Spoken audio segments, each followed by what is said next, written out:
विश्व प्रसिद्ध कोणार्क सूर्य मंदिर परिसर में पालित होउछि विश्व ऐतिह्य दिवस।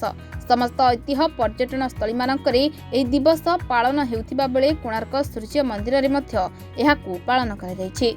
एसआई पक्षरु आयोजित यह कार्यक्रम में सूर्य मंदिर को आज प्रवेश शुल्क छाड़ा बेले पर्यटक माने बिना टिकेट रे सूर्य मंदिर बुलिबार सुजोग पाइछन्ते। विश्व ऐतिह्य दिवस अवसर में कोणार्क सूर्य मंदिर परिसर में सूर्य मंदिर संबंधित तथ्य को गैलेरी रे फोटोचित्र माध्यम पर्यटकों को प्रदर्शन कर ऐतिह्य स्थली मानकर किपरि सुरक्षित और संरक्षण रहिबो सेथिपाई समस्ते दायित्ववान हेबापाई समस्त को परामर्श दिया। विश्व ऐतिह्य दिवस अवसर में एसआई सुपरिटेडेंट इंजीनियर सीआर दास उपस्थित रही उद्घाटन करथिबा बेले एसआई रो अन्य समस्त अधिकारी माने उपस्थित थिले। एही दिवस को सरस सुंदर करबा पई कोणार्क अंचलर स्कूल कॉलेज रे छात्र छात्री समाजसेवी बहु बुद्धिजीवी माने जोग दैथिले।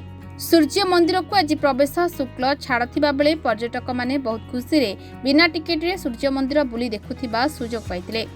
आज यह विश्व ऐतिह्य दिवस रे जोग दैथिबा स्कूल छात्र छात्री माने विभिन्न प्रतियोगिता रे भाग नैथिबा बेले विश्व ऐतिह्य सप्ताह प्रति वर्ष पालन करा जाउछि। मो ना बनजा महांती। आज होछि वर्ल्ड हेरिटेज डे। तो वर्ल्ड हेरिटेज डे रे एक्चुअली पिला माननकु आमे आनिबार उद्देश्य होछि कोन जे आमर भारत वर्ष रे जेतिकी आमर ऐतिह्य स्थली अछि सेगुडिकर आमे केमति रक्षणाबेक्षण करि परबा एवं सेगुडिको केमति सारा पृथ्वी रे लोक माने आम भारत रो ऐतिह्य विषय रे जानिबे।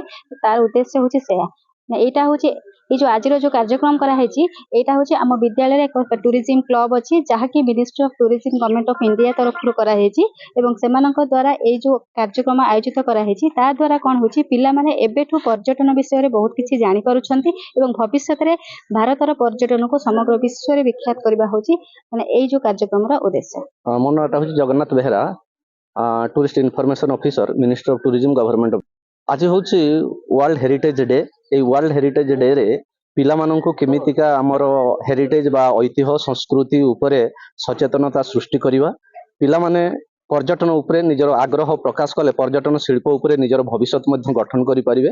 पर्यटन होउछि बहुत बड़ गोटे शिल्प बा इंडस्ट्री। एथरे पिला मानकर भविष्य रहिछि, केवल पिला मानकु सचेतन कले निजर भविष्य गठन करि परिबे।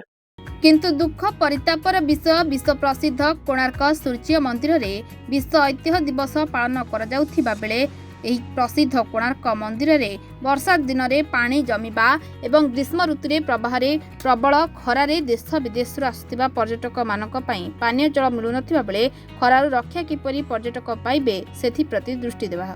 तेबे एने विभिन्न महलरु दाबी हेउथिबा बेले एसआई कर्तृपक्ष एथिप्रति दृष्टि देई पानीय जल समस्यार समाधान करिबारे आवश्यकता रहिछि। कोणार्करु जयंत कुमार सेठीଙ୍କ रिपोर्ट, महाभारत लाइव।